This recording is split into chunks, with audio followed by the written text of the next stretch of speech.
C'est lequel que tu veux? Seti a 2 ans et demi. Il souffre du syndrome de Wiskott-Aldrich, un déficit immunitaire génétique rare, 1 cas pour 100 000 naissances environ.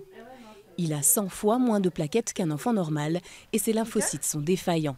Résultat, des problèmes d'hémorragie, de bleus et des infections à répétition, car son organisme ne peut pas combattre les microbes.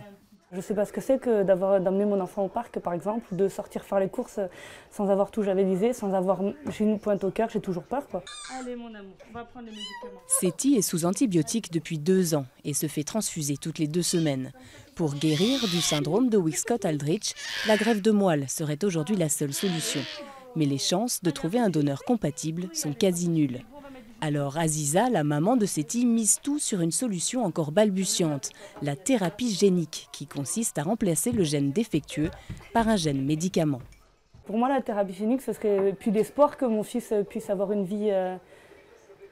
Bon, après s'il pouvait avoir une vie, même pas normale, mais qu'on puisse me garantir qu'il ait une vie, déjà, ce serait bon à prendre, quoi, parce que les taux de mortalité avec cette maladie sont quand même assez élevés, donc tout est un risque en permanence, quoi.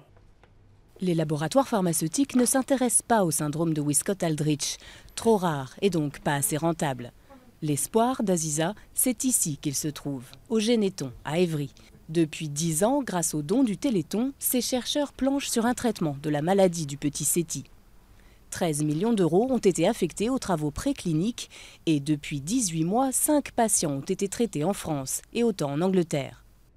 Pour ces essais cliniques qui restent encore très expérimentaux, on va donc évaluer avec beaucoup d'attention en fait, la question du risque-bénéfice pour les patients qui peuvent rentrer dans ces essais de thérapie génique.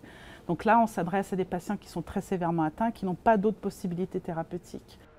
Pour l'instant, le cas du petit Seti n'est pas jugé suffisamment sévère pour tenter la thérapie génique. Il faut donc attendre. La maladie l'empêche de mener une vie de petit garçon ordinaire, mais lui autorise quand même quelques plaisirs.